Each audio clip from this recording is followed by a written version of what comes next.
I like to say that I wrestle for the kids because Mhm. they give me the most raw emotions. They either love me or hate me. So if I wrestle for them and they bring their family, and then their family might bring their friends, now I have 3 sets of people that I can really try to win over. There a new version of Zoey Cannon we expect to see in 2026?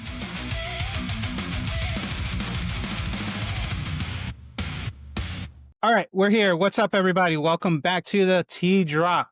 Today's guest is someone who has quietly built one of the most interesting and fasting resumes on the Northeast indie scene. Born and built from Massachusetts, Zoey Cannon. Welcome. Hello, thank you for having me. Thank you. Thank you. All right. So I always like to start simple. When fans hear Boston, they already have a picture in their head. Is Boston actually you, or is it more of an attitude you bring to the wrestling? A little bit of both. When I started training and I was the only person from Massachusetts in my school, it was kind of a culture shock because everyone in Pennsylvania is very Pennsylvania. And then here I am, I'm loud, I'm obnoxious, I love my Dunkin' coffee, and that's not everyone in Massachusetts or specifically Boston, but that was me. So, I have a little bit of it has a little bit of me. Because Boston crowds don't let you hide, do you feel like that toughness shaped you as a wrestler? Oh, yeah.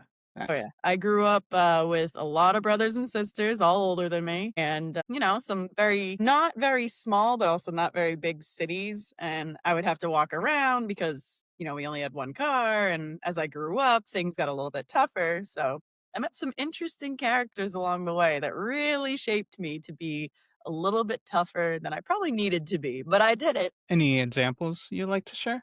We would constantly take the T or the train, and down at the T station, you got the train, the bus. There's cabs and everything. Granted, this is back in like the '90s, early thousands, and yeah, there were some interesting folks. You had some of the homeless people that were extremely aggressive. You had probably some mentally ill people. You had people that were already late for work. Everyone had a bad attitude, and everyone was in a rush, and I was always in the way, and that's Oh okay. man, sounds like a typical New York scene as well.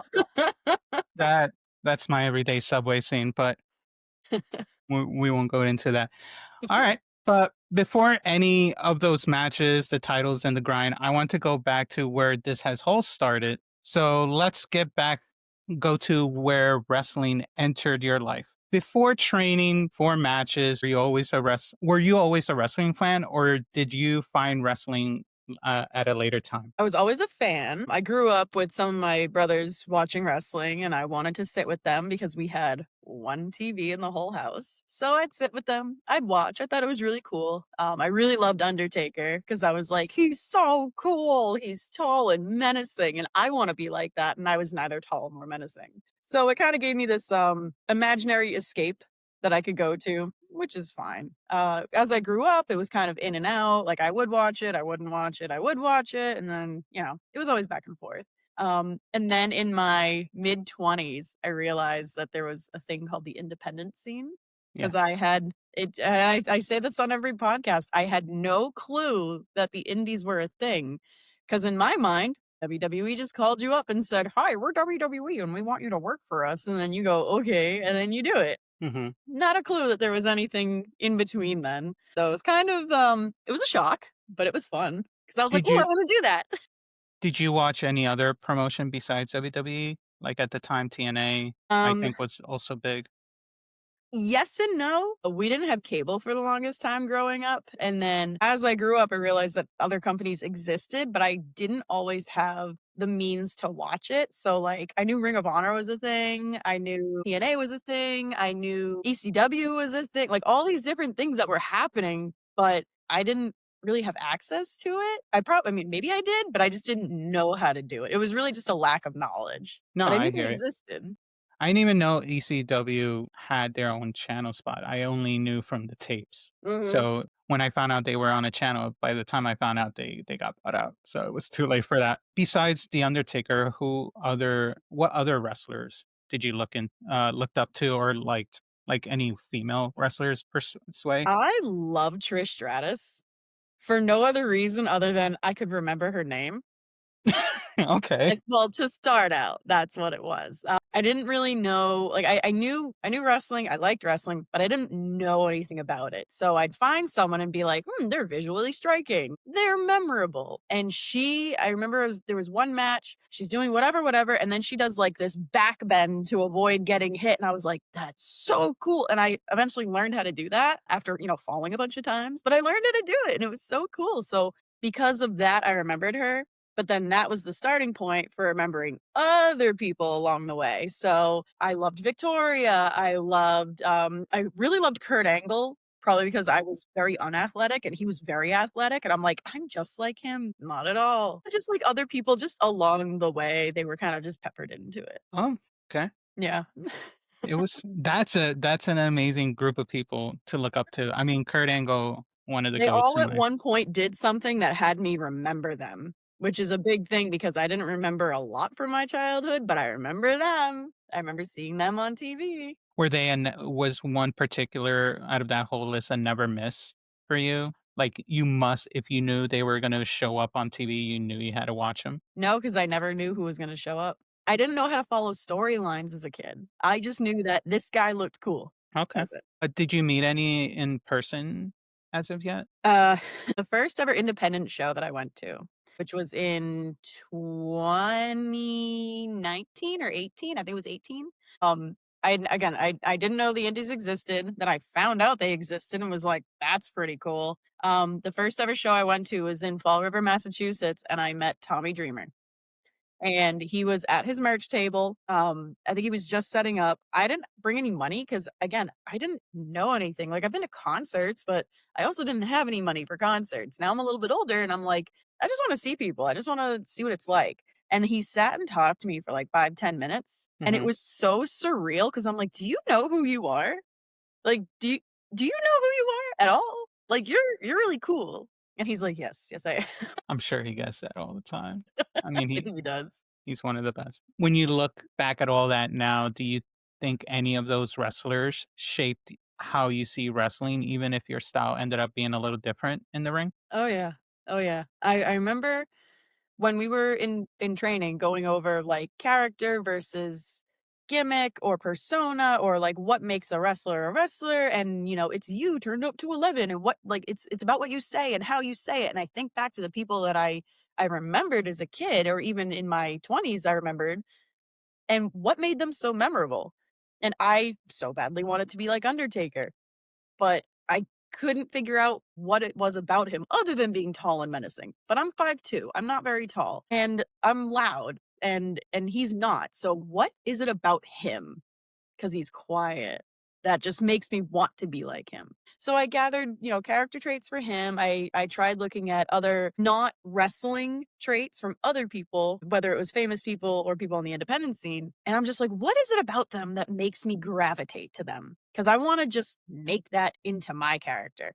I don't know if I brought it into my character because my character is very loud and obnoxious and sometimes goofy, but a lot of these other people are big and strong and, they could kill you, and I'm just here. The crowd loves it though.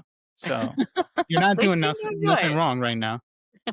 Do you remember the moment this all clicked for you? The match, the wrestler, the feeling of this is different for you? Yep.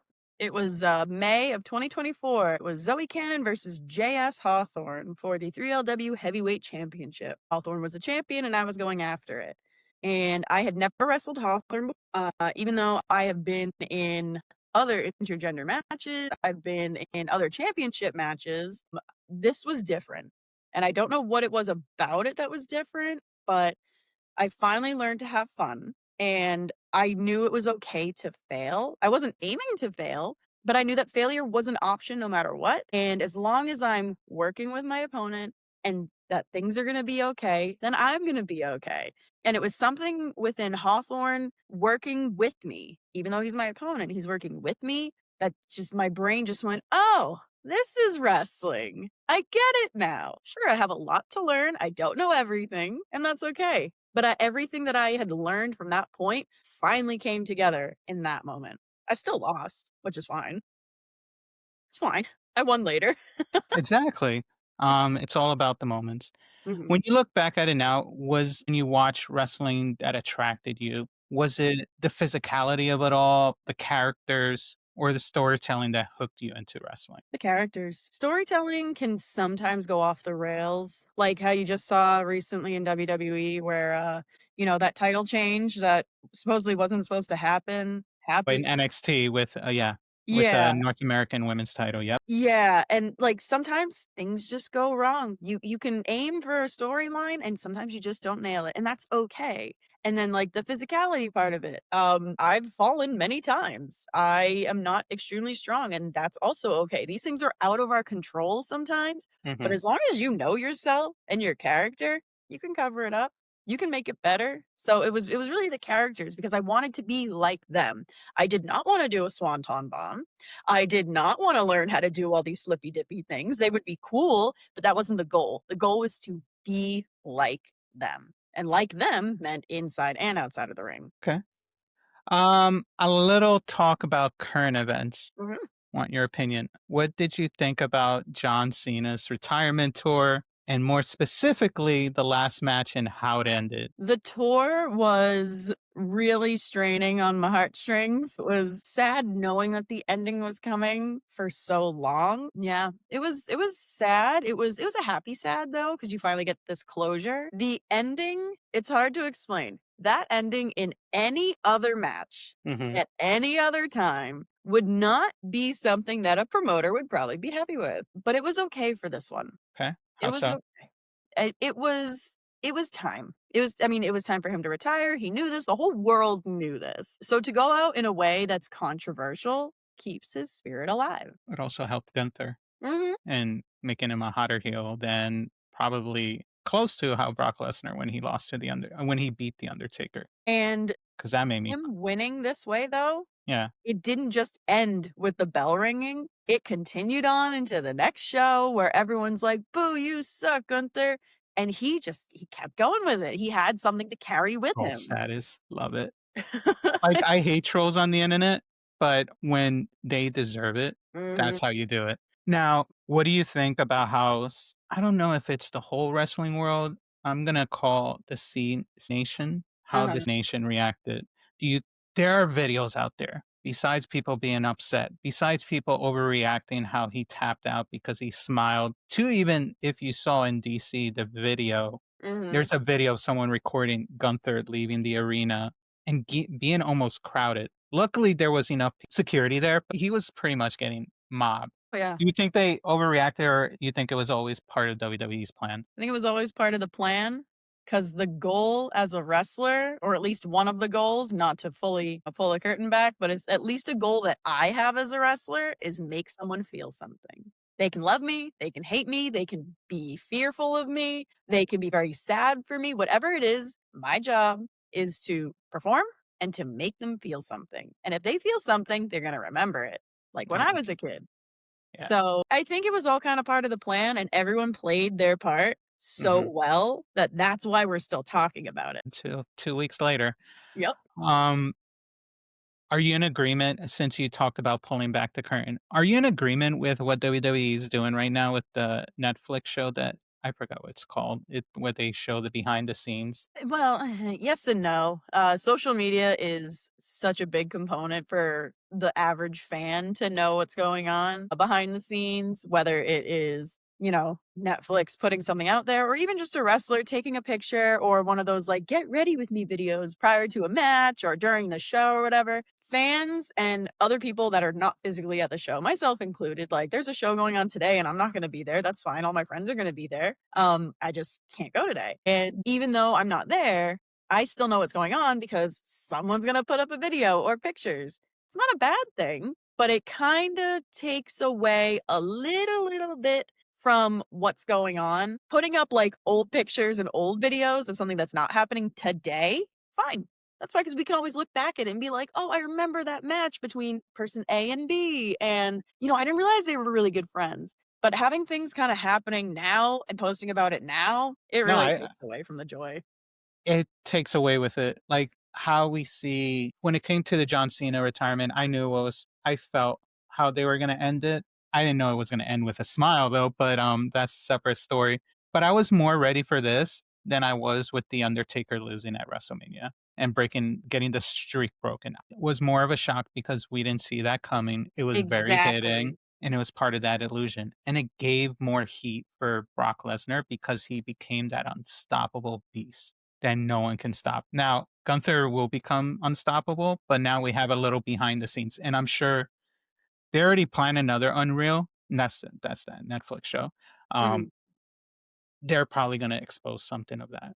And my wife is watching it, and I refuse to watch it because I like guessing what's gonna happen. It's part of the fun, Well, but there's that's always me. more than one way to tell a story. So, like, for example, when Undertaker finally said enough's enough and left it all in the ring, Mhm, everyone's, oh my God, I can't believe this is happening. Totally true. Totally valid. Then, like, we knew that John Cena was going to be going, whether he won or lost this match, we knew he was going to go. So, we're just focusing on the match now. And he left with a smile because he knew that it was okay. It's yeah, okay to go. Kinda yeah, it's like similarly when someone passes away and they know that it's time, it's okay. It's gonna be okay, life's still gonna life, we're gonna be okay.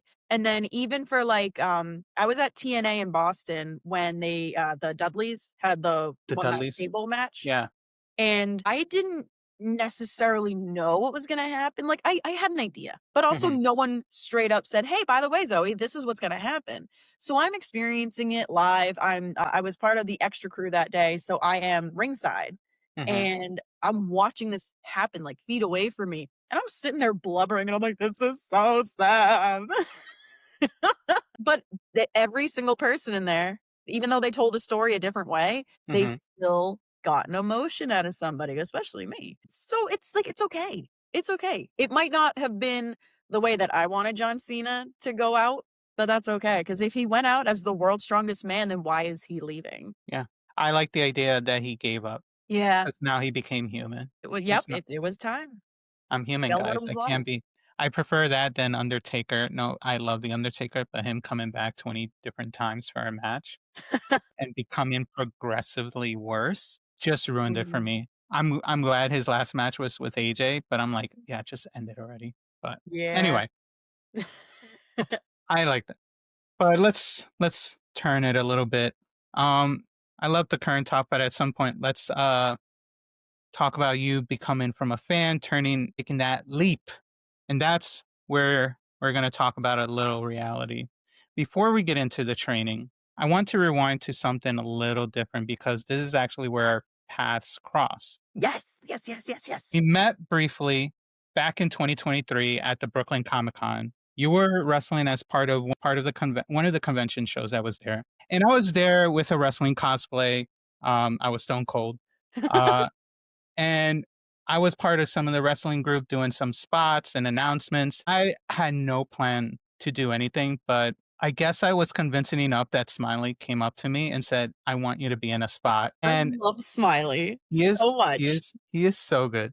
And he pretty much asked me um to do a stunner and he had to teach me right then and there how to do it because I didn't want to hurt anyone. But a little less about me.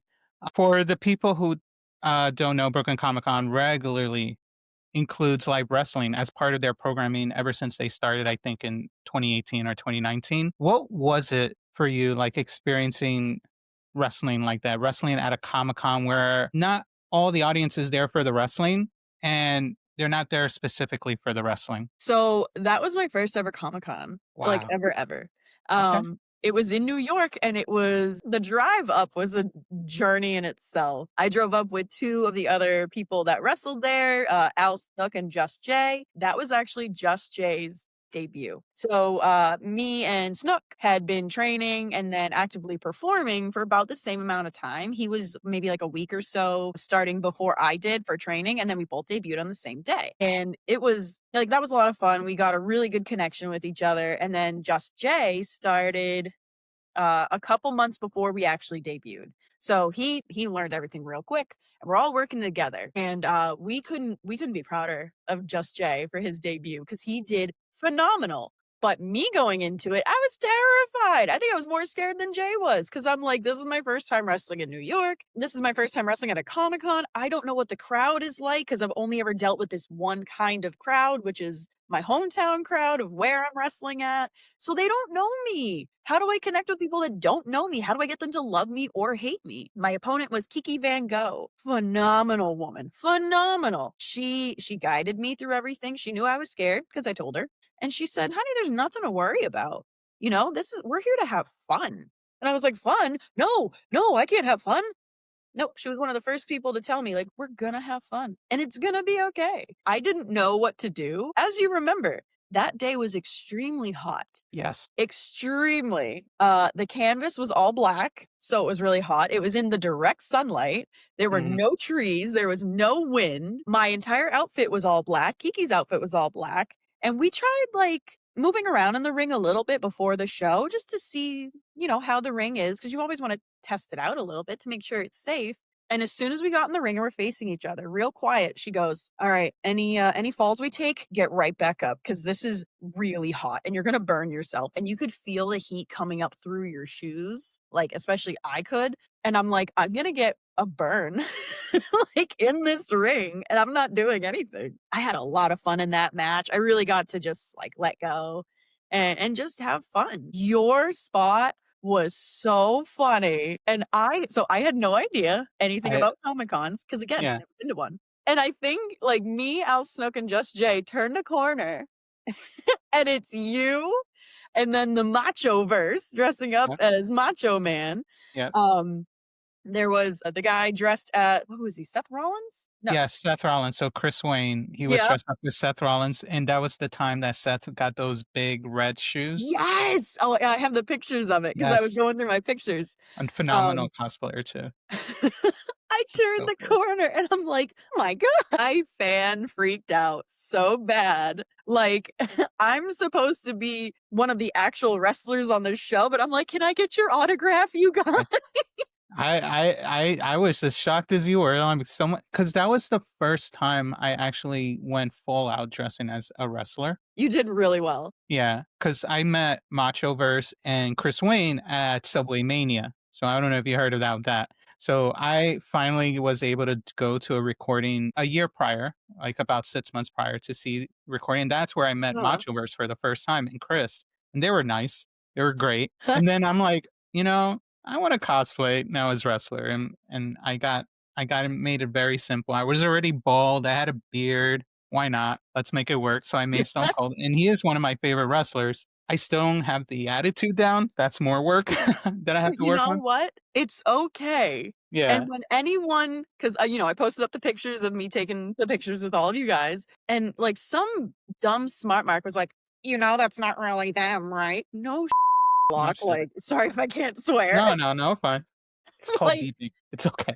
but, like, we're at a Comic-Con. I'm pretty sure that that's not really Spider-Man over there. When you Pretty took the sure. photo, I'm pretty sure it says Brooklyn Comic Con on the back. So No, but, like, and you guys did exactly what a real wrestler is supposed to do. we You smart back. enticed a Yep. reaction out of me, and I was like, "Oh my god, they're here."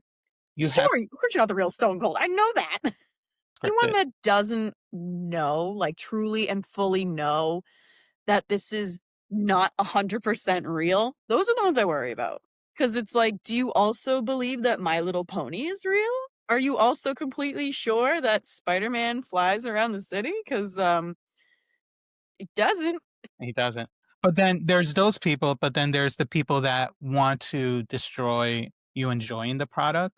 To me, at the end of the day, what you guys do and what I see on TV, what I see in the indies, it's another form of entertainment. My dad described it best when he watched wrestling with me during the late Attitude Era. Like it's like watching soap opera. I'm like, yes, we're Yeah. Spanish. We love soap operas. Exactly. It's soap opera with muscular people, like tough people, whatever. Let's move on with that. We're all telling the same story, and it's similar to just watching anything you see on TV. Like, I love watching House, and I've seen the series too many times. Mhm. It's all the same concept. We're here to do a job. We're having fun. I don't really believe that Hugh Laurie is a real doctor. I also know that his accent is completely fake, but I'm believing it while I'm watching it. Exactly. When you were at Brooklyn Com, did that environment wrestling you talked about the map, but let's talk about the atmosphere. Did that environment challenge you any differently that you do in a standard indie crowd when you Yes. wrestle? Yes. Having probably one of my first I don't think it was, like, my first official, but one of my first experiences of wrestling in front of a crowd that did not know me at all, Mhm. and, I think I had to play the bad guy 'cause Yeah, I you did. yeah, I came out for my debut as a babyface, and then I was a babyface for that time leading up to this particular show, but I didn't know how to switch things from being a babyface to being a heel. That's where Kiki Van Gogh was phenomenal and was like, "Hey, we're gonna do it this way," and I'm like, "Thank you, because I don't know what I'm doing." But it was tough, so I'm doing a new version of my character in front of a brand new crowd in a brand new state at a brand new promotion, even though it's a Comic-Con, and I'm just trying to do all these things Mhm. without losing my mind. And it was so challenging because I have no idea what I'm doing. Like, not a clue, but I did it. You work with it, you rolled Yeah, with it. I did it. Yeah. Did you enjoy being someone's first live experience wrestling experience there? Or in Yes. general? Mhm. There have been quite a few instances where like, not even just the Comic-Con, but just in general, someone says, "Oh my god, this is my first ever show." When I hear that, especially before my match, that just makes me crank it all up because I want to find them in the crowd, and I want to either pick on them or I want to point them out and be like, "This is Joe Schmo's first show," and that gets the crowd all hyped up and whatever. I love it when people tell me that. I love it because 'cause I'm like, "Let me make this the, like, core memory for you of, like, this year or this decade." I don't know. I want it to be so memorable for them, just like how there were so many memorable points for me, but I wanna do it in, like, the best way possible. I'll tell you right now, I we brought our niece to the event, and she enjoyed it. And she got freaked out a bit. She didn't say she was, but I saw it in her face when, Mhm. Revolver came up to me before his match and talked spat on me. Me, he called me a crackhead Stone Cold or whatever because of I my missing remember tooth, and she's like, "Oh, no, is he gonna punch him?" My wife had to hold her back, like I'm like, "Don't worry, we're good, we're good." the match that, Alex Ryman had with Smiley is probably one of my favorites, Yes. just to look back, because I think I still even have the recording on my phone of it. Everything that they did, you can tell that they were having fun. Yes, they told a story. Yes, they were their characters. Yes, there was a finish to the end of it, but oh my god, was I involved so heavily in this The match. spots were great. Between you and them 2, I though have since then, I've been following you guys as much as I can. It's mostly through posts because I just learned maybe in a year and a half that indies start posting on YouTube, but I've been catching up. That's Um, alright. um, would you hope for, and this could be your pitch, because I can always clip this. Is this something you wanna do again? The Brooklyn Comic Con? Or Yeah, yeah. The Comic-Con itself, even aside from the wrestling, was a bunch of fun, the food was so good. You met a lot of really cool people, and even if it wasn't, like I said, like the wrestling matches, Mhm. I got to meet you. I got to meet Macho Man, and Seth Rollins, and Spider-Man, and whoever else, and then the vendors upstairs. They had some of the coolest things. I wanna do all my Christmas shopping from them again. But yeah, the whole experience, and I only got to do 1 day of it because I wasn't booked for that next day. So I'm thinking maybe if I were to do it again, nudge nudge Comic-Con, that I could do it probably for every day. It was just such an experience, and I loved it, and I had fun, and that's really the goal of it for me. Like, I if I win a title, cool. If I become a champion, cool. If I'm a reigning whatever, cool. But if I Mhm. have fun, that's what I want. Yeah. So Sexy Nerds, I'm calling you guys out. You gotta bring Zoe back in. Are you up for Right. cosplaying wrestling too? Because that's what something they started doing. Some dressed up as Mario and wrestled in tag team action. Okay, so I have not done cosplay wrestling, but I want to as Madam Mim There from The you go. Sword and the Stone. Okay. So I will get together an outfit. I know all the words to her songs. I There know you go. everything she says in the movie. Do a Let's do little it. promo before the match. There you go. Yes! I can do it. I can do it. Yeah. I'm ready. They've done that. And since then, I think since that pivotal day that we did it, a lot of more cosplayers came out. Mhm. For example, I don't know if you know her. Leah, who does the cosplay as Bianca Belair. Yeah, yeah, yeah, yeah. She showed up the following year. They did a different venue in another location. They had more space, but she showed up. Everyone loves her. She is so to the detail. She does her own cosplay similar to Machoverse, Mhm. and she puts it beautifully together to the point that she's gotten recognition from Bianca herself Mhm. and then other wrestlers and more to the point that this past year I didn't go and I hate that I didn't. They did a cosplayer like battle royale that everyone I don't know how they were able to give the I don't know, but I bravery wanna to be in some of it. half of the cosplayers to be able to go over the rope and not get hurt because that jump from the ground to the ring. God Well, bless you there's all. there's 2 things I wanna say about that. Number 1, even if you're not a professional wrestler, because I have said before, like, I don't wrestle with untrained people. There's a difference in this scenario. You are playing a character, we are not actually punching each other in the face, and we're Hmm. doing it for a Comic-Con. So we're all here to play a character. There's a time and a place, and that would be the time and the place. And then number Exactly. 2, it is, in my opinion, that would be such an honor to have someone like me enough that they want to replicate me. That my gear is as memorable as they have it. So Yes. they dress like me and they act like me and they sound like me and they move like me. For someone like me who really doesn't even know her character well enough to be like, "Hi, I'm Zoey Cannon and I am ABCD." But for someone to be just like that and replicate it, freak out over it. I'd be like, "Oh my god, you're like Zoey Cannon." I It's would like love it. that's so nice. A few more years in, and soon you'll get that. I mean, you may. I mean, the way Izzy became her own. She was from a fan to a wrestler now. I've Like wrestled Izzy. you did? I did. I Oh did this wow. past September, and it wasn't supposed to happen, but it did happen. I can't say enough good things about her. She was so much fun. Yeah, So I've much heard fun. only good things about her. I Uh-huh. mean, it's crazy that I've seen her from NXT Black and Gold era, her Mhm, being in the sidelines, being Bailey's number one fan to now. I'm mhm. like, wow, And that's now me she's her getting own old. person. Yeah, that's me being old too. Like being experienced this whole thing. But anyway, so from that experience is fun, but training is where everything gets tested. So let's talk about your training. You train under Jesus Rodriguez, which for WWE fans out there know him as Ricardo Rodriguez. What was the biggest thing he drilled into you early on? Get up. Get up, and that's in every sense. You don't wanna do it? Get up. You fell down? Get up. We can always start again. You can't fight from the ground. I mean, you can, but you can't. Get up. Do it again. Do it again, and again, and again. And even if you don't wanna do it again, do it twice. Do it.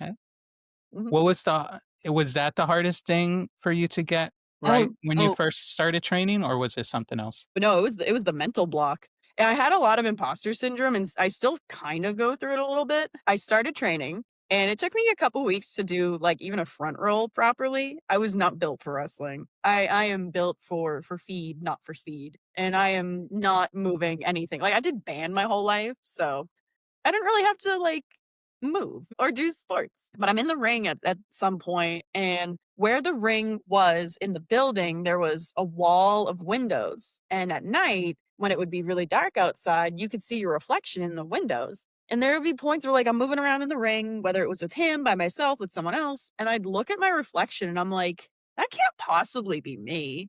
Like that's not me. I can't wrestle. Can I wrestle? I don't know. Yeah, it was a really big mental block of everyone saying, "Oh, you can do it. You're so good." Thank you. I appreciate it. And I really want to believe it, but sometimes I just didn't. So I would be challenged, whether it was by my trainer or my co-trainees or whoever. And it's like, I bet you can't do this. And I'm like, yeah, yeah, well, I'm gonna. And I tried. And sometimes I failed and sometimes I succeeded, but eventually I did it. And my only goal in wrestling was just to debut. It's not to get to WWE. It's not to get to AEW. It's not to become a world champion of so and so wrestling. It's not to, have 14 title belts on my arms. It was just to debut because that was the most attainable yet far away thing. That was the ultimate goal. So the day that it happened, I was like, all right, cool. I debuted. Anything else is just sprinkles on the cake. So let's talk about your debut. Mhm. Your pro debut was April 29th, 2023. Am I Yep. right? Yep. Walk me through that day, not just the match, but the day itself. Let's start early morning. Yes. I got up and I was like, "Whew, I'm gonna wrestle today." I've done some practice matches at training and I've gone over spots and I knew who my opponents were and I had everything lined up and we're doing real good. I did not eat anything that entire day because I was so nervous and I was nervous that I was gonna throw up because all the nerves. And we get to the training school because we have to take down the ring that we're using and load it up into the truck, get to the venue, set the ring up. And the entire time, I'm telling myself, this is going to be okay. This is going to be okay. We're going to be fine. And now I see my opponents and my tag partner, and we're all talking. Things are okay. We're getting through it. They say, okay, time to get into your gear. Everyone get into your outfits. So I'm like, okay. So I get in my outfit and I'm putting my makeup on and I'm getting my hair done. I put on my entrance coat. And it's like, like an hour before I'm supposed to be out there. But I didn't want to be late. Oh, I'm breathing, okay. The match before me is going on, and I'm like, "Yeah, I can't do this. No, there's there's no No. way. There's no way I can do this. I can't do this. I'm gonna pass out. I'm gonna pee myself. I'm gonna throw up. I'm gonna die. I'm gonna forget everything. I can't do it. I can't possibly do it." And everyone that was in the locker room with me was like, "You're gonna be fine. Hell or high water, you're gonna get out there. You're gonna do a thing, and then the match is gonna be over. It's gonna be okay." Mhm. And I'm like, "Yeah, okay." So I don't remember who it was, but they were like, "Just keep telling yourself it's gonna be okay." All right. So the match before me, ding, ding, ding, it's over. And I'm like, well, here goes nothing. My opponents get called out first. And it's a brief pause. And then my music hits. So I tagged with Clara Carreras, and she's coming Yes. out after me. So my music hits. And as soon as I hear that first beat, I'm like, I I'm gonna get so sick. But I'm like, I can't. This was the goal the whole time. So if I'm gonna throw up, I'm gonna do it out there. Like I can't do it here. I go out through the curtain and I'm like, immediately I just go into Zoe mode and I'm like, yeah, woo, things are happening, woo. And I go around and I'm waving and I'm high fiving people. I see people I know, people I like, and I get up onto the apron and I get in the ring and I don't know what to do. So I just instinctively put my hands up. And I'm just like, "Hey." So I'm, like, walking around, I'm kinda dancing a little bit, and I get to my corner, and I'm like, "Alright, we're gonna be fine." I see Clara, she comes out, she does her thing, she says, "Okay, I'll be in the ring first." And I'm like, "Great. I already knew what I was supposed to do, I already knew what my game plan was." So ding, ding, ding, she starts, boom, boom, boom, then finally she goes, "Zoe," and we tag, and immediately I forget everything, every single thing, and I'm like, "Where am I?" And she's like, "Get in the ring," and I'm like, "Okay."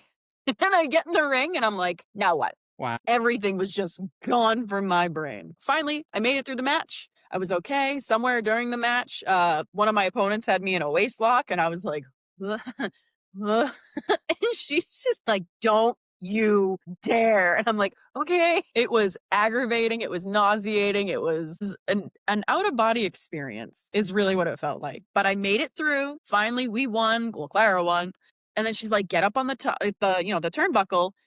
And celebrate. And I'm like, all right, cool. So I get up on the turnbuckle and I'm looking out into the audience, and it's one of my best friends from like 15 years prior from Massachusetts, because this was in Pennsylvania, and he was in the crowd. And I was like, that's so cool. I finally get to the back. I cried. I went into a bathroom and cried because it was so overwhelming having your goal, whether it was good, bad, ugly, or otherwise. I finally attained it. I did it. I did the thing. So I cried. In one word, what were you most afraid of before the bell rang? Failing, just failing. And that it wasn't even losing the match, that wasn't failing. Forgetting my spots, that wasn't failing. It was probably failing my trainer, failing myself, because we all worked so hard for this, and if I get out there and I suck, it's like, "Wow, that was a bad choice, and it all would've been my fault." But I Was made it through. was there a moment mid-match where you find after all those miss-up calls and whatever, Mhm. was there a moment during that mid-match or even near the end where you thought, "Okay, I belong." I think it Like, you belong in was everything?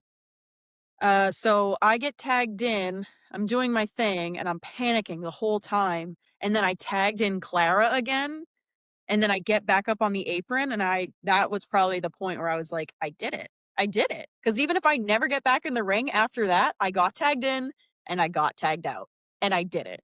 So then I'm watching her wrestle and I'm like, "I was just there. I just did all that. That's like that's not real. That can't be real." And it was. So you're about 5'2", right? On a good day. On a good day. We're not going to talk about poundage out of respect for the women wrestlers. No, this is Re- Body by Big Mac. there you go.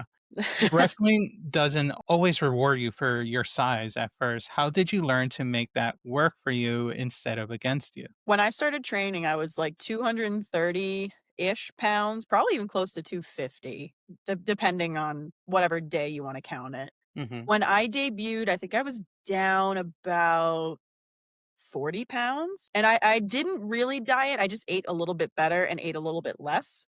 I didn't do protein powders, I didn't do electrolytes, I didn't do any of those things, I didn't take weight loss pills, I just wrestled. And I wasn't, like, actively working out really other than training, and I was training, like, 6 nights a week. So my body I had to work with my body, because if I worked against it, it would be a losing battle for me. So I worked with my body and I worked with my mind, and I was like, "You know what? This is what I have to work with, so let's make it do something." My gear, especially my original gear, was not very flattering, The black but it and red? also Huh? The black and red one? Yes. Yep, that was my first ever. It wasn't very flattering, but it also wasn't very revealing. And that helped me mentally because now I'm not worrying about things falling out or showing or, any sort of a mishap. My next set of gear, which is that very famous blue and gold that I wore all the time, Hmm. that one, it was a little bit more revealing, but I felt good about myself. I continued to lose more weight. I gained a little bit more muscle. And even though my body's changing, gear, I mean, I tweaked it a little bit, but it really didn't do too much. Overall, I had to learn what I was capable of. Because even though I really wanted to learn how to do a swanton bomb or a backflip or a whatever, my Hmm. body did not allow me. Then come to find out that I tore my left ACL a month before my debut and had no idea. And then I only found that out because then I tore my right ACL back in What? May and did the MRI. And then the doctor's like, "You see how your leg does this? It's not supposed to do that. Now you'll see on your left leg that it does not do that." And he's doing that same physical test. It's called like a tilt test or a drawer test or something where like they pull on your lower leg. And he's like, "Why does your leg do that?" And I'm like, "I don't know." And "I thought you broke your right ACL." And I said, "I think I did." And he's like, "Well, if your MRI for your right leg means that you tore it, Hmm. and then your right leg is acting the same way that your left leg did, Meg, you don't have ACLs." And I'm like, "Whoops." So I had to learn how to wrestle with bad knees. It wasn't unsafe, but it wasn't the best. You're like a you and Penta are in this. We're in the same Mhm. conversation because his arm. Yeah. So I just had to learn to adapt. Smiley, who can jump up straight, like right onto the top rope, he can do backflips for days. You got Tarzan Duran, that is just like incapable of obtaining gravity because he's just all over the place. You got all these people that can do these really cool things, and my body just can't do it. And that's okay. So I had to learn how to deal with it. Great. So once you survive that early phase, the next challenge was figuring out who you are in the ring. So let's talk about Zoe Cannon. If someone has never seen Zoe Cannon before, if they just focus on WWE, AEW, and all the main stuff, how can you give me an elevator pitch for Zoe Cannon? Hi, I'm Zoe Cannon, and I am like the Timu version of Bailey. I've It's, been told that. I mean, you're not hugging everyone, are you? No. No. I mean, you have No. that uppity attitude. I get it, but so Yeah. does Izzy. Yeah, and Zoe Cannon is just happy to be here. And even when I'm a heel, I'm just maybe I'm not happy to be here, but maybe I'm happy that I'm going to be winning, even though I don't. Zoe Cannon is just here. I am here and I am going to cause a scene. Do you agree that your character is closer to who you really are or who you are when you become pushed to a limit? Yes and no. I do know when I can turn off Zoe Cannon. Like if I'm at my regular day job, I'm Mhm, usually not Zoe Cannon. I'm just me. mhm. And that's because I'm not that enthusiastic to check in my orders or stock shelves or anything else that I have to do. I am really not that enthusiastic. But is Zoe Cannon who I am in real life? Most of the time. The enthusiasm is there. You've been called the bombshell, and more importantly, that I realized the freaking delight. Mhm. Where did these come from, and what does that name actually means to you? So, my parents are also from Boston, and I don't know if it was just the way that my mom was talking or whatever it was, but especially growing up, I was told that I had, like, a bad attitude, and, not all the time, but sometimes, and every so often, my mom would be like, "Aren't you just a friggin' delight?"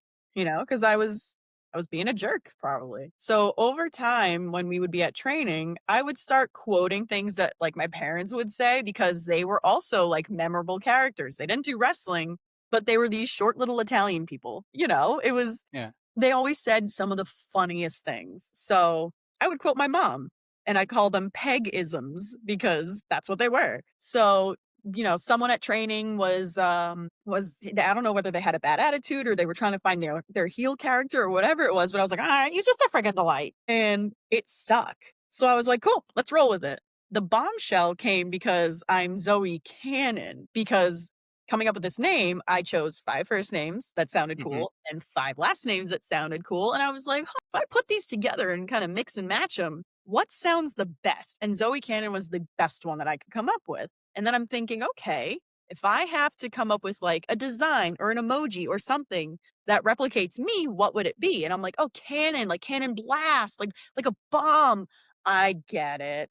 So it was all by chance. Do you feel like the bombshell feels like that name matches who you are now, or is Yes. it always constantly evolving to something new? It's always constantly revolving, but I also am short and rotund with a small fuse. Mhm. Talking about that. Your offense leans power base, Boston Crab, which is amazing, by the way. Bridge, suplex, and strikes. So the You Boston Crab, when I was doing it for, like, my submission, yeah.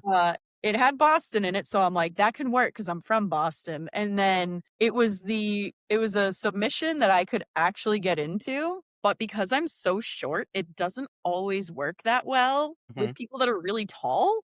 mhm. So it became actually a problem for me. I haven't done it in a while, but that was my thing until I was like, "Wait a second, I'm really not good at this." So, I'm always developing and I'm always trying to find new things to do. I just have no idea what they are. I I mean, when it comes to I've seen it, and this is purely my opinion. When it comes to shorter wrestlers, yeah, they can do certain matches, sorry, Mhm. moves, and they just have to modify it to their liking. But Yeah. do you like having control finishes more than doing a pinfall win? Yes and no. I find that I can bring out a little bit more emotion when we are in a submission move. So if I had someone, for example, in the Boston Crab, it's on them to tap out. So I'm Mhm. really gonna crank it in and do what I can. But if they don't tap, they don't tap. So then I know I have to kind of do it a little bit more, and then maybe eventually they'll tap. So we can get our point across a little bit easier for the people in the cheap seats in the way back, where they Mhm. can see that's happening. Do you wanna continue with this technical style growth, or where do you see yourself going next with your skill set? Like wrestling technical. I've tried and trained and performed doing lucha. Mhm. It's really cool. It is really beyond my scope. I did a lucha match with Smiley, and that was probably the most athletic I will ever be in my life. There was a lot of big moves in there. Even though there really wasn't, for me, it was a lot. So I like the technical part of it because it's a little bit more control on my end. And if they throw me, they throw me. That's fine. As you figured out who you are, your perspective also changes, especially once you were more inside the business, I'm assuming. So when you look when up to now as someone inside the business now versus the fan version of Zoe. The 2 people that I look up to the most for advice, insight, I watch their matches a lot, and I don't wanna be just like them because not only are they 2 very separate people, but they're also separate from my character. But the 2 Mhm. people I learn from the most and get the inspiration from are Smiley and JS Hawthorne. Is it about the skill, the psychology, or the All of longevity? it. All of it. Because they both wrestle really extremely well, Mhm. and they have different characteristics. Like, if they wrestle each other, it's 2 very different forces coming together, Mhm. but also collectively, they're both wicked smart. They have a lot of psychology knowledge, and they can take the worst match or the possible worst match and actually make it into something. I have no doubt about it. So I like watching them and asking both of them for advice because they'll give me the best answers suited for me, not just Mhm. the generic, like, get up, eat your protein, go to the gym. It's, hey, Zoe, you should do this. And I'm like, you know what? You're right. Is there someone else who you watch that you study from besides them 2? If I were to study from people that are mainstream, I like Jordan Grace. Okay. Watching her, because I knew her from the Beyond Wrestling days up in Massachusetts. Mhm. So when I would watch her, she was a different body type back then. She moved a little bit differently. Her character was always kind of there, but it was a little bit different. So now that she's completely transformed herself, I'm like, this is possible. This is a thing. Plus, she's just super entertaining. Do you ever catch yourself comparing your progress to others? Oh yeah, all the time. If I am watching, especially some of my friends, so I'm watching Byron Simmons, Al Snook, Just Jay, Myers. I'm watching the tag team of Nice and Smooth. I'm watching Tarzan Duran, JS Hawthorne, Smiley. When I'm watching any of these people, some of them have careers that have been going on longer than I have. Some of them have careers that are shorter than mine, but I'm always Mhm. comparing myself to them. And it's not exactly the healthiest thing, but it also helps me gauge of where I am and what I could possibly succeed with. Because J.S. Hawthorne was the 3LW heavyweight champion, and Al Snook is the current 3LW legacy champion, and Just Jay was the WDWA, I believe it was the featherweight champion. And they held these championships, or are still holding these, for prolonged periods of time. They've defended them. Things are happening. They're winning. And I want to win too. And it doesn't have to be a championship, but it can be consistency.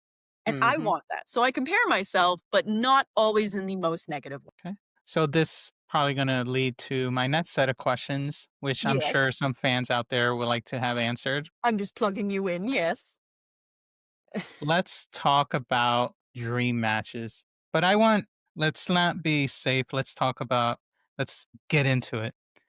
One wrestler from the past who you want to wrestle and why? Do they have to be dead? Up to you. Your call. If we had a time machine, let's say if that's the case, if you have a time machine and you want to Mhm. go there, we can go there, but let us know. Paul London when he debuted. Okay. Nice. Why? I've seen matches from his early years, like the early years, and I love it. And it's like, it's entertaining, it's storytelling, and it's something that I feel like if I right now was back then, I could probably keep up. Probably. Maybe not, but probably. I'm going to try. Okay. What would that match expose about you if you were to have that dream match? I cannot keep up, but I'm gonna try. I have all the fight in the world, and I can try. I can try. Hell or high water. I might not make it. I might drown, but I'm gonna try. Okay. So right now, if it's a different example beyond this match that we just talked about, Mhm. indie or mainstream, who's the match that would scare you a little to do if you had that opportunity? Jordan Grace. She is strong. Like there's no doubt about it. You look at her, she's just pure muscle. She's strong, she's knowledgeable, she can tell a story, she can sell. She's got it all. And if I go up against her, I really don't know what advance I have on her Hmm. at all. So she would be like the ultimate I'm screwed. But I'd do it. I would Is there, try. she is an amazing wrestler. Mhm. Is there someone you already wrestled where you think, give me 5 more minutes and I'll tell you a different story? That would either be Sammy Chaos or Danny Moe. Uh, Dream matches always been about potential, but the grind built is on what actually happens. Her early run had a lot of learning through loss, especially in the WDWA. You kept getting title matches, and a little short. And Mhm. then December 2023 happens. You win the WDWA Women's Championship and hold it for 76 days. What changed from prior that made that happen? So, funny enough, I was going to continue the reign as long as I could. The dates that they had going forward were clashing with my new MLW dates because I started working for MLW behind the scenes. And a lot of those dates just overlapped too much, where it didn't make sense for me to hold this title and not be able to defend it. So I talked to the owner and we came up with the decision that although I was very thankful for the title, and, I wanted to defend it, and I wanted to make it, like, this really cool thing. It would serve no justice to the other women on the roster for me to hold it and do nothing with it. So, I had to let it go. What made WDWA eventually give you that recognition, though, prior to all this? What made them want to make you a champion? That I don't know from their end, but I think it was because I said that I wanted it. And, Okay. we can't always get what we want. That's fine. But I asked, what can I do to be at least in the running for it? So even if it became a storyline of like, I was always so close and then never got it, that's fine. I was Mhm. still somehow involved with it. And even if it meant I would go for it and I would help put someone else over and then they would win it, and then, maybe I back off and I fight, fight, fight, fight, and now I'm going up against the champion again and they still win it. That's fine. I knew and they knew that I wanted to be somehow involved. Even if I wasn't the champion, it would be cool. But even if I wasn't, it would be okay if I was. Besides all that, did you know anything that the promoter saw in you after that conversation for you wanting to become champion? Not really. We didn't really talk too much about it, but when he made the decision to give me the belt, I was there for it. I said, "Cool, whatever you need me to do." Cuz he didn't give me like the full rundown either. So maybe there was like a story piece in there where I win it and then that's how he debuts, for example, like a brand new girl and she just Mhm. destroys me and she takes it. That's cool. It's all a story. Yeah. During that title reign, besides what we just talked about, did that reign teach you anything about responsibility versus opportunity besides obviously what we talked about? Responsibility versus opportunity. If you're talking with a promotion or a promoter Mhm. and the conversation of holding a title or at least long reigning dates come up, they probably see something in you. And Mhm. again, you might not win a championship, but maybe they need you as part of a storyline. Maybe that's how they test you or something. If you give your dates to someone and you lock it in with them, unless there's like a really big change or something just ain't right, you got to hold to it. Mine was a little bit different. I had all these dates for a really big company that were like, "Hey, we'd like for you to kinda come along with us." That was not an opportunity I could really pass up. And they knew, and we talked about it, and they were happy for me. So, maybe I'll be back one day, you never know. Never know. Never say Mhm, never. mhm. Not every lesson comes from winning. Sometimes pressure tells you more. So Yes. with that, let's talk about the Lisa Marie Varon Invitational. So Yes. you competed in that at BCW at a historic venue and real legacy attached to that event. What did being part of that tournament mean to you? That was an honor. That match was part of the Bell to Bell promotion. We got to Mhm. wrestle at the 2300 Arena in Philly, and it was myself versus Notorious Mimi, and then the other 2 women, 'cause it started out with 4 of us, as, Missy Sampson put it, the 4 pillars of Bell to Bell. So it was Mhm. myself and Mimi, and then Stevie Brooks and, Gabby. And they had their match, and then me versus Mimi, Mimi won. Then it was Mimi versus Gabby, and then Gabby ultimately won. So even though I wasn't winning, and even though I wasn't advancing to the next step, I still got to be part of it. I still Mhm. got to be one of the 4 women. And then I got to meet Lisa Marie, which was just cool in itself. An Um, honor. just to be part of it, and that's like people that would complain, if I'm not in the main event for this show, I'm not doing the show. Cool, I'll take whatever spot that you were supposed to be in. I don't care if I'm in the dark match in the beginning of the show. I don't care if I'm told, "You know what? You're not wrestling today, but you're gonna do commentary." Whatever, whatever. I'm there. I'm there. I'm part of it somehow. Anything else you learned about yourself during that tournament? Yeah, I do not do great in front of extremely large crowds. I mean, it I is a panic. ruthless arena. Yep, it was my first time ever wrestling at the ECW arena, and, like, I'd been there before for Major League Wrestling where I'm working behind the scenes and Mhm. all the other wrestlers are going out, and that's really cool, and I'm part of the staff and security, so I'm taking care of everything. But as an actual wrestler going through the curtain, standing on the top of the bridge, going down the ramp, going into the ring, and I'm looking out, and it's just a bunch of people, and I'm like, "This is unreal." And I gave it my best shot. Mimi's a hell of a performer, so she won. That she is. Mhm. Does losing this tournament stick with you differently than a regular match loss, or it's just one and the same? It sticks a little bit differently because it was for a different purpose. I've lost Mhm, plenty of matches. I've won some matches. And losing in this tournament meant that I was part of it. And that itself just kind of holds a little bit more weight where I'm like, Missy Sampson could have chosen any four women. I could have been very easily replaceable by any other heel. You could have put in Serena Vale, you could have put in Journey Burke, you could have put in Sammy Chaos, you could have put in anyone. But she chose me. Means something.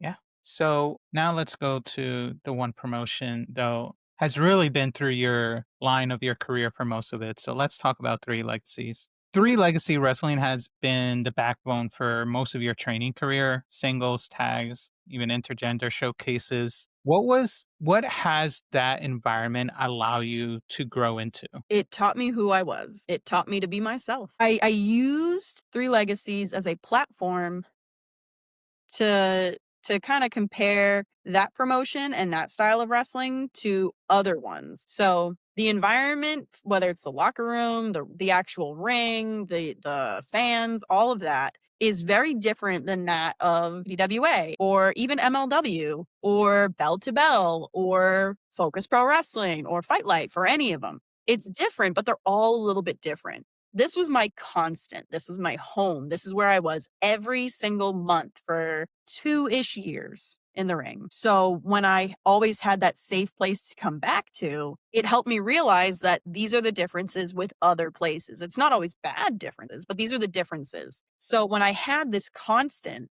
that I would be able to train at, work with, work alongside, it helped me understand that things are going to be okay. This is who my character is. If I tried to tweak my character in this way, I'm going to listen to the audience that knows me. Are they going to like it? Are they going to hate it?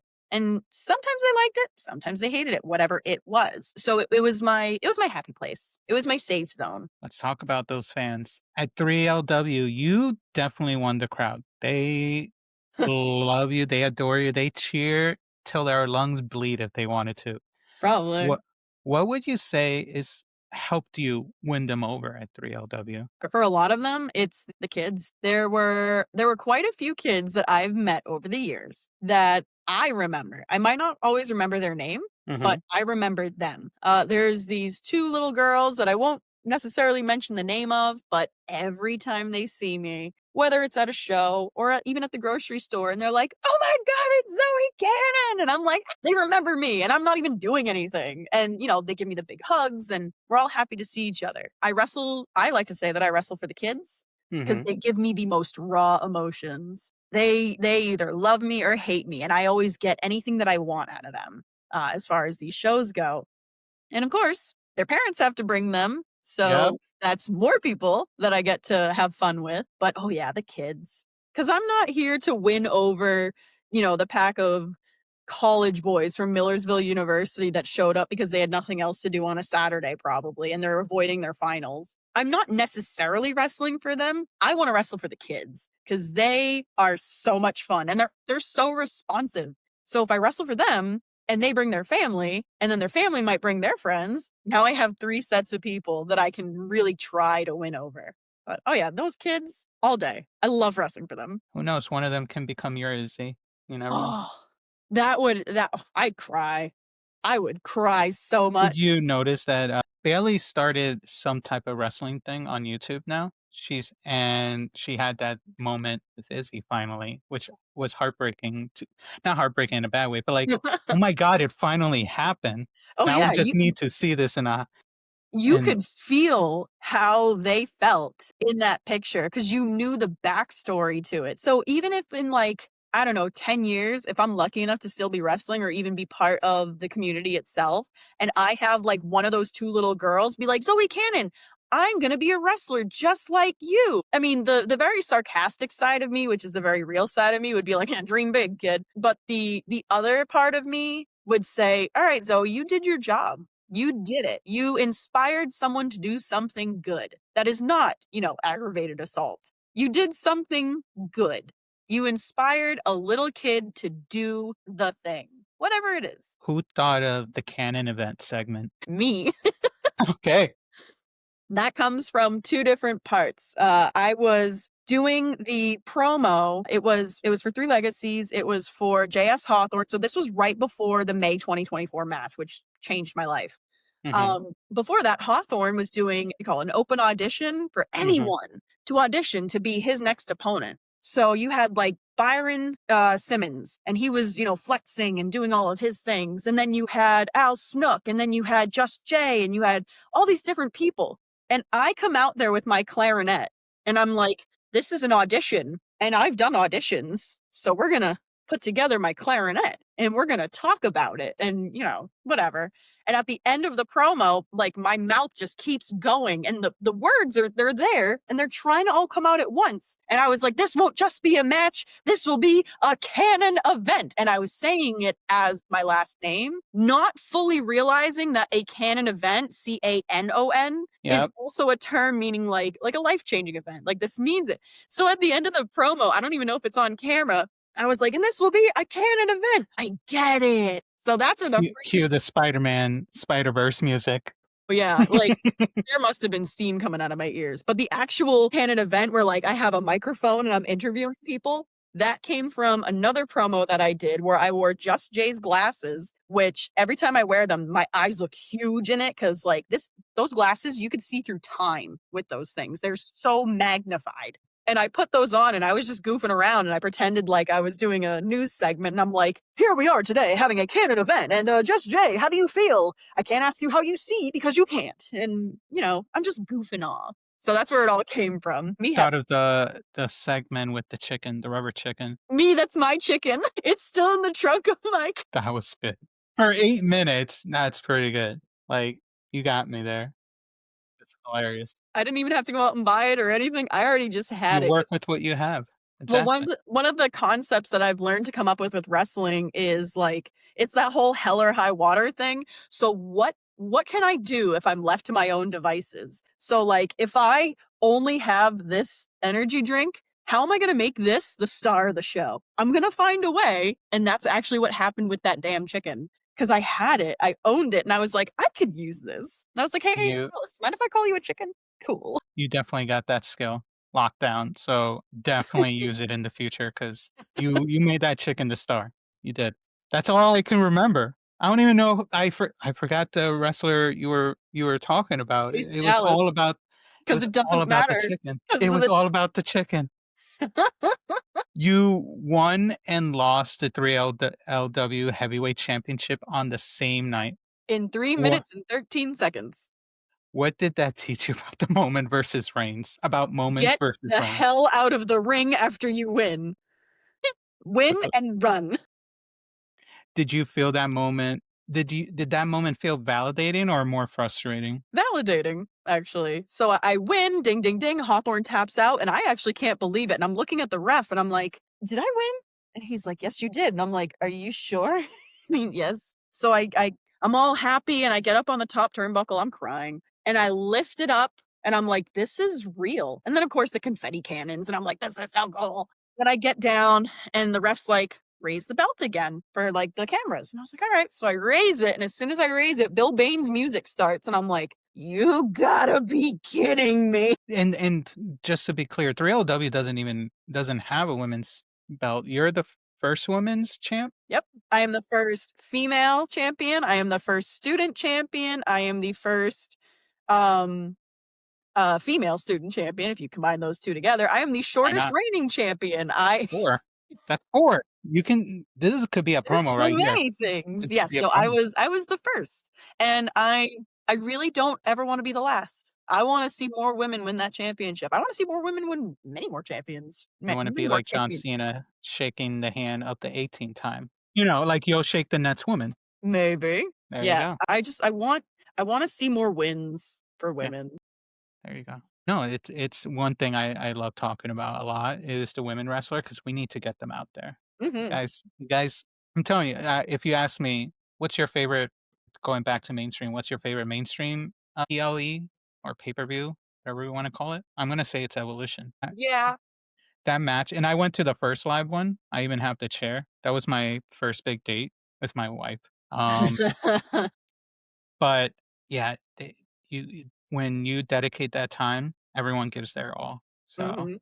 I love it when that happens. But do you think fans underestimate how meaningful moments can be, even when reigns are that short? Yeah.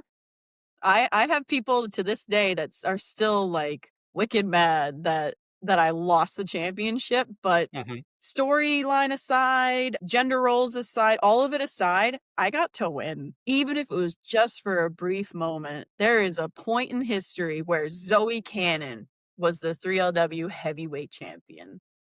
Don't forget that. Mhm. Um, I also like holding the title of shortest reigning champion. how heavy was that title, by the way? It was a hefty boy. It was not light. He Crazy. did not spare any cent for that title. You got to. That's how you make it feel legit. Mhm.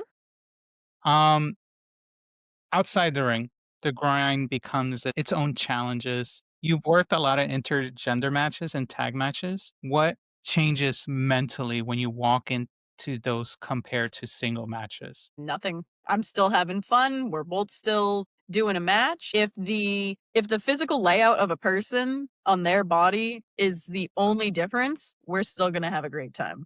Cause at that point, like there are certain storylines we can follow. I've wrestled Stan Styles in the past where he has proposed to me in the ring. Not as common of a thing for a woman to do to a woman in the ring necessarily, unless there's a different storyline. But like with Stan Styles, that's one of my favorites, you know? Is he That is he that the one whole thing about it. is he the one with the pants thrown at you? Yes. Yes, the I call them his exploding pants. How many Mhm. pants he was wearing? Best intergender match you've had so far? If it wasn't J.S. Hawthorne or Smiley, if I had to choose a different one, it would be Stan Styles. Because he's so much fun to work with. And yes, he's strong and he's muscular and he could, like, lift me up if he wanted to and all these great things. Just working with his character alone is so much fun. More visibility comes criticism. Yes. How do you protect your mental space when negativity shows up online? I kinda laugh at it a little bit. There are some people that kinda get to me, Mhm. but really, anything that anyone says is nothing that I haven't heard before or thought of. So, every so often, I do get those smart marks that tell me how much I suck and I don't deserve to wrestle or whatever their opinion may be. And that's okay. That's okay. They can think whatever they want because I'm laughing all the way to the bank. They took their time out of their precious day not to spend it with family, not to spend it with their kids or their loved ones or to go to work or to make money. They're choosing to troll me. And if that isn't a win on my end, I don't know what is. I do also have those, and I call them creepy fans because that's really what they are. Creepers. Yes, I have the people that send me very inappropriate messages or comments under pictures, and I don't want to be the person that blasts them, but at the same time, if it's really funny, I will. Yeah. I think those are the best times to blast. Truly, like, maybe they do truly think that they have a chance, and I can't blame them for being in that state of mind where they're just trying to pour their heart out. Thank you, I appreciate it, but I also don't have to respond to it. But, like, the people that are just doing it because they know they can, Mhm.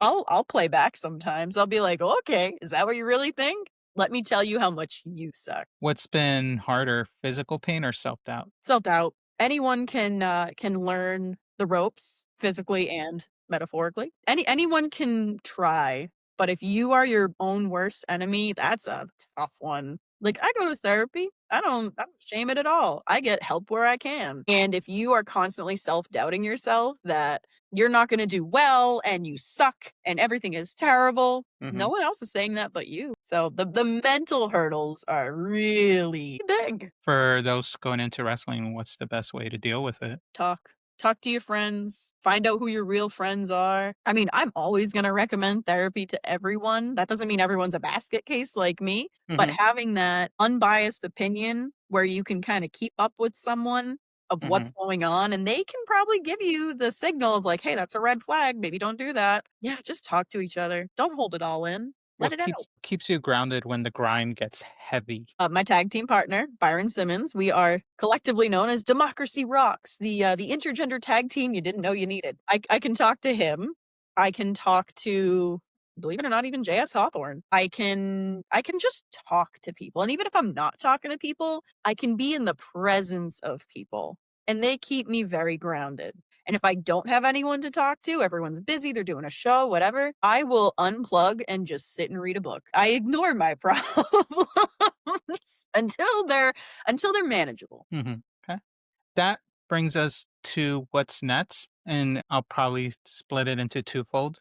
Mm, There's another journey we haven't talked about yet. And over the summer, you went through a knee surgery. I did. How are you doing now? And what's the latest update for those that don't know? In May of 25, so this past May slash end of April-ish, I was at training and my opponent and I did not complete a move, and I tore my right ACL. And I didn't know I tore it, but I heard the pop and I felt the pain and I couldn't stand on it. And it was the same exact pain that I felt in my left leg a few years before. And again, I hadn't gone to the doctor. So we stopped training. I sat down, my knee started swelling instantly. And I'm like, it's fine. I'll be fine. I was not fine. I went to the doctor and they did the MRIs and everything, and come to find out I tore both of my ACLs. But my right one, which is the newly hurt one, needed more attention because the other one was like 2 years old and there wasn't much they could do about it. So they decided that surgery was the best option. And that meant I could not wrestle. I couldn't train. I couldn't be in the ring. I was a liability. I was not good for business, which is understandable. I'm a little salty about it because I didn't want to stop and I had to. So I had surgery, and from the day of surgery to the day of my return, which was at the Red Rose Rumble 3 on September 6th for Three Legacies, I fought Izzy Moreno. It was a surprise match, and it was Uh-huh. 79 days between surgery and return, Nice. which is very not recommended No, at I'm all. sure. But I was doing physical therapy starting like 3 days after surgery. I was doing physical therapy multiple times a week. I was walking around my apartment at home, and I couldn't go to the gym. It was too unsafe, but I would take walks up and down my street. I did anything I could just to keep moving, to get the swelling out, to get the pain to go away. I didn't take any pain medication because I didn't want to become dependent on it, because Yeah. like we've all heard the horror We know story. the history. Yeah. So instead I said, "I'm just gonna cry my way through it," and I did, and it was okay. But I started walking. I couldn't, not that I ever really could run, but I couldn't run. And there were a lot of obstacles, but I did it. I am now back in the ring fully. I have no real limitations other than the fact that I just can't jump very What high. was the hardest part of that recovery that fans would never see? Realizing that I couldn't get right back into it. So when it was safe to do so, after surgery, I had, like, a cloth knee brace on, and I'm okay. I was Mhm. cleared to get back into the ring to at least try. And I get back in, and I'm like, "I've done this a million times. I'm gonna do a front roll." Front rolls seem to be, like, the bane of my existence. I go to do a front roll, and I couldn't do it. My leg would not bend. And then my body was trying to protect itself, and I would just fall. So I said, that's just a practice one, guys. That's not the real one." So I tried it again and I still failed. And I could not do a front roll for a while. Then I said, maybe front rolls aren't my thing. Maybe I'll do a back roll." Couldn't do it. I couldn't even run the ropes. I could barely walk the ropes. So I kind of like trudged from rope to rope for like minutes because there was nothing else I could do. So what the fans didn't see was I was falling apart real bad. Mm. And when I had the match with Izzy, it was almost like I didn't remember that I had a knee injury because I'm Mhm. running around, I'm doing whatever I have to do. I was in the zone and I told myself, if not for anything else, I just need to be okay for these 8 minutes. And that's it. That's all I need to do. And I was. No problems after that, no real swelling or injury or anything, but it was a lot to realize that I couldn't do it leading up to that particular show. I couldn't do it. I wanted to, I knew how, but I couldn't. During the time you were recovering, was that when you started being involved in backstage for MLW, or you've been doing that before? I've been doing that for a while. I started out as just a regular extra that got Mhm. invited to be an extra, and I very quickly started helping alongside some of the actual staff there. And after a few shows, they're like, "Okay, are you gonna come to the next one?" Yeah, sure. Then they started traveling. I couldn't find the time to travel with them. But then at one point that we reconnect and they're like, "Okay, so we would like you to travel with us." And I was like, Nice. "All right, cool." So I did, and we worked a couple of the fine details out. And then eventually they're like, "Okay, so we would like for you to become our new stage director." And I was like, "All right, thanks." I didn't know what I was in for, but everything it didn't come naturally, but it came easier than expected. It was a lot of work, but I did it. So now I am the stage director slash training for becoming the director of in arena production, Wow. which is Nice. like big boy. Yeah, congrats. Thank you. So I do a lot of the behind the scenes things, and I love it. I love working behind the scenes, probably even a little bit more than I do wrestling, Hey, because I don't have to wear the tights or all to the makeup, and I don't to have to fall. It's probably preferred that I don't fall. yeah, to each its own, you know? Let's talk about a few other things that happened this year Mhm. for you. You work with Zeta Steel earlier this year, someone tied to the Yep. WWE ID system. Yes. When you were in the ring with a talent that's under that system, does it shift how you see yourself or how you work with them? Yep. She has a caliber that is something that I can't match right now, and it was surreal feeling knowing that I was honored enough to well, I mean, I felt honored. I was picked to be in the ring with her.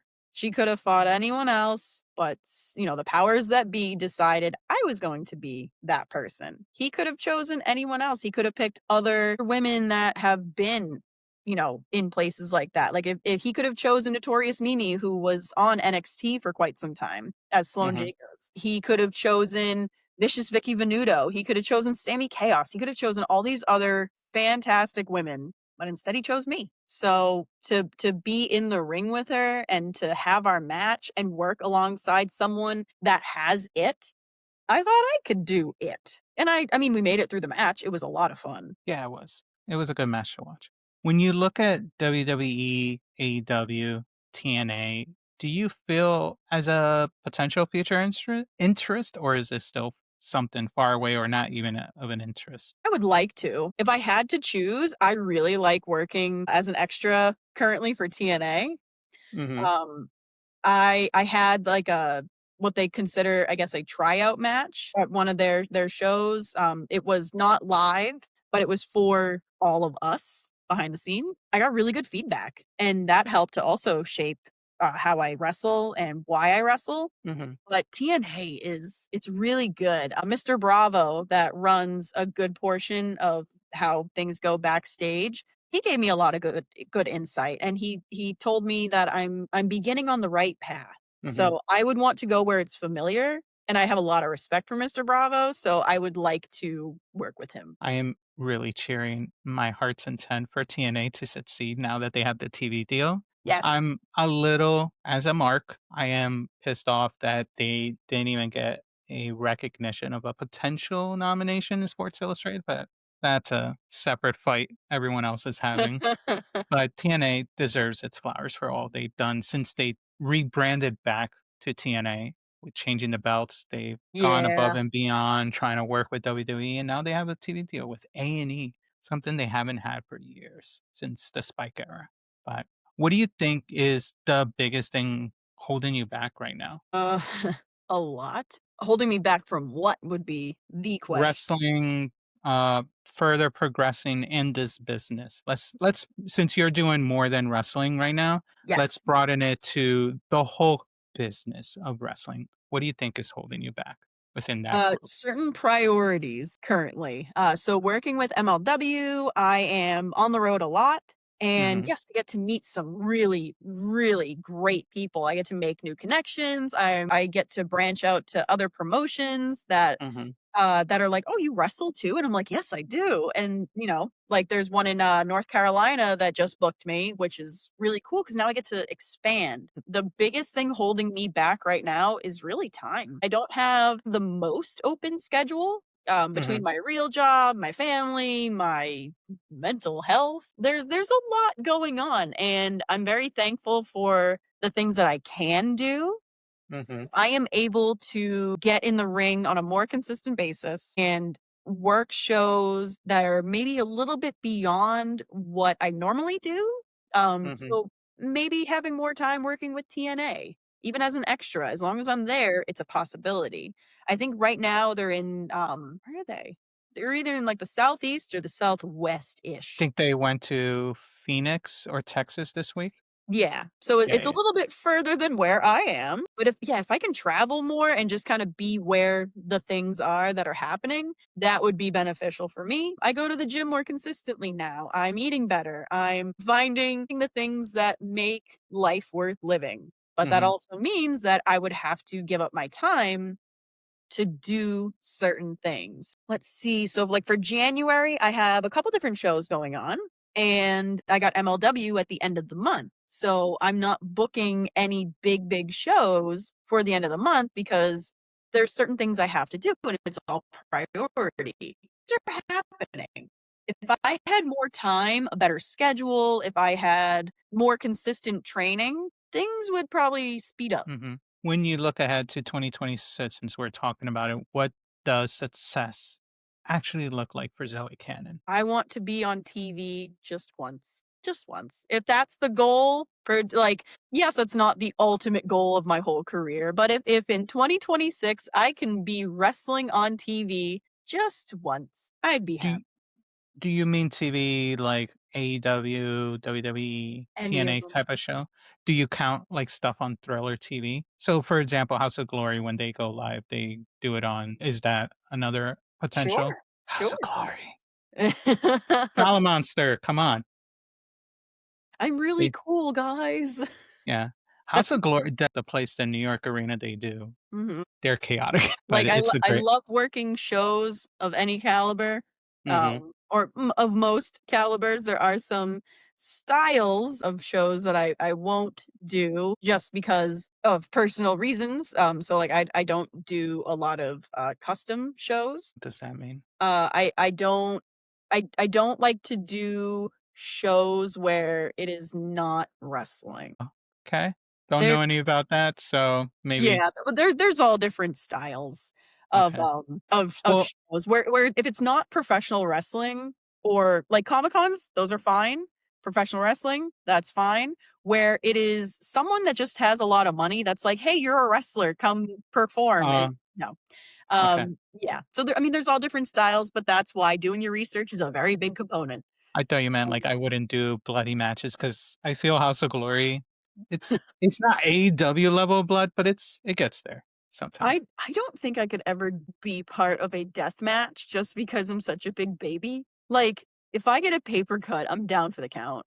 Yeah, Like, I'm a wimp, and I'm okay with that. Yeah, just whether it's Triller TV on mainstream, cable, Netflix, whatever. I just wanna be behind a live cam or in front of a live camera just once.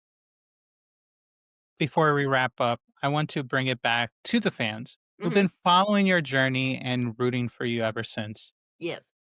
Um, after everything you've been through, the grind and the championships, and now the recovery, and now you coming back Mhm. from this date, when can everyone expect to see Zoe Cannon again back in the ring? I have a booking January 10th. It's a Saturday for United States Wrestling in Laurel, Delaware. Okay.